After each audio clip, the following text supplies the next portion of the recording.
Hey fam, just a quick video about satellites. Apologies for the sound recording on this. I presume there's going to be a bit of background noise. I'm using a really old computer that has a touchscreen, and the CPU usage is through the roof. I think there's at least 4 billion viruses on this computer, so hopefully not all my videos are going to have to be on this computer. I just couldn't get the iPad working. Anyway, a satellite is a small mass stably orbiting a larger mass with the centripetal acceleration provided by the force due to gravity. An orbit is a closed continuous trajectory. So, to kind of wrap our heads around this, we're going to imagine a cannon shooting out cannonballs on top of a really large mountain somewhere on Earth that is imaginary. So, as you can see in the diagram, the smaller or the lower the velocity with which the cannonball is launched, the more the cannonball behaves like a typical projectile. So it's got that parabolic arc back down to Earth due to the force due to gravity. As the velocity or the initial velocity of the cannonball increases, the trajectory also increases, and this is because the Earth, because it's a sphere, is also beginning to fall away from the trajectory, so that makes the trajectory longer, because where it would have fallen back to Earth, there's now no Earth there because it's a sphere, so the trajectory is longer. Theoretically, if you launched a cannonball or anything with a large enough velocity,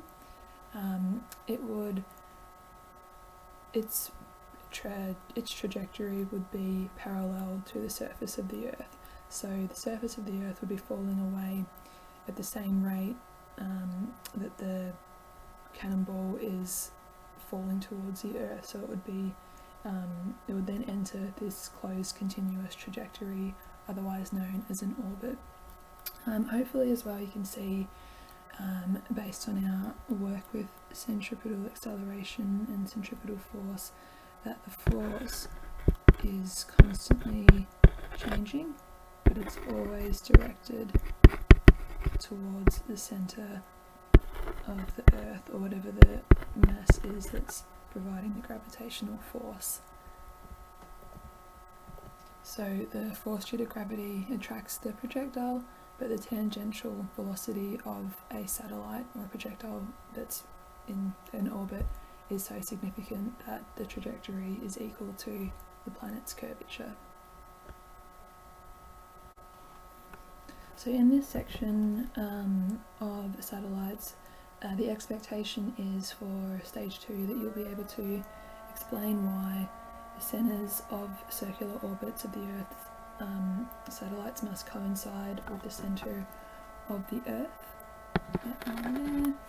You'll also need to be able to explain that the speed and hence period of a satellite moving in a circular orbit depends only on the radius of the orbit and the mass of the central body, not on the mass of the orbiting satellite. And you'll also need to be able to derive that formula here for the speed of a satellite moving in a circular orbit of radius r about a spherically symmetrical mass, given its gravitational effects are the same as if all its mass were located at its center. So we'll touch on that in the next slide. This slide we're just going to focus on this here. So the reason that the centers of circular orbits of Earth must coincide with the center of Earth is simply because the force causing centripetal acceleration, which in this case is gravity, acts along a line joining the center of the two masses. So in order for this to be the case with our first example here, that's absolutely happening there because just say there's a body over here, the force is acting along this line here from the center of the Earth's mass. In our second example, the center of the Earth's mass is down here rather than up here. So the force, or the theoretical force that would be acting in this situation, isn't acting along a line joining the centre of the orbiting mass to the centre of the Earth's mass. That's the same with this situation over here, and in this situation here, the force is acting along a line joining the centre of each mass. So if you can basically explain, that, then that is perfect.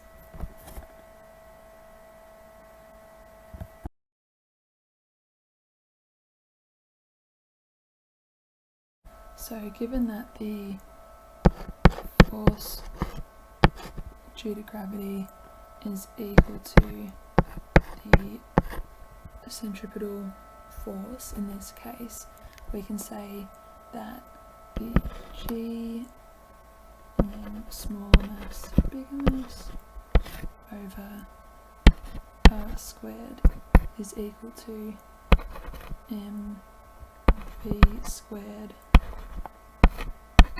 on R. Get a different pen colour.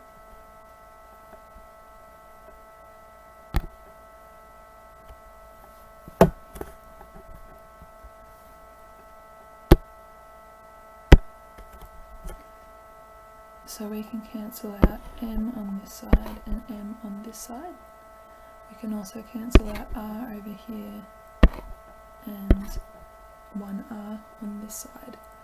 So this will then simplify to gm on r equals v squared, which will then nicely work out to that equation that we've got, v equals the square root of gm, no, not on r squared, sorry, on r. So that's basically how you derive that formula.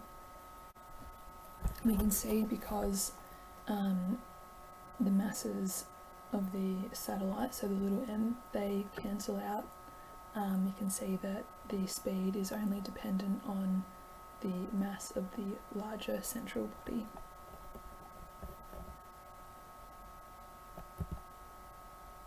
So we'll do a quick example. So what is the orbital speed of a geostationary satellite that's 35,900 k's above the surface of the Earth? We know that the mass of the Earth is 5.98 times 10 to the 24 kilos. The radius of Earth is 6.3 times 10 to the 6 meters. So we'll start off with our equation.